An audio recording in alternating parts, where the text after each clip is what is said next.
She was only in her 30s and nobody expected ovarian cancer. Recently, I heard about a young woman diagnosed with advanced ovarian cancer. It was a reminder that serious illnesses don't always happen later in life. Ovarian cancer is sometimes called the silent disease because its symptoms can be vague and easy to dismiss.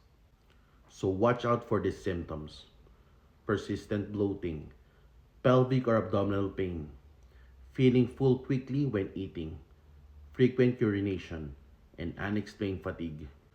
Many people assume they're too young for cancer. The reality is that our bodies often give us signals when something isn't right. So pay attention to persistent changes. Ask questions.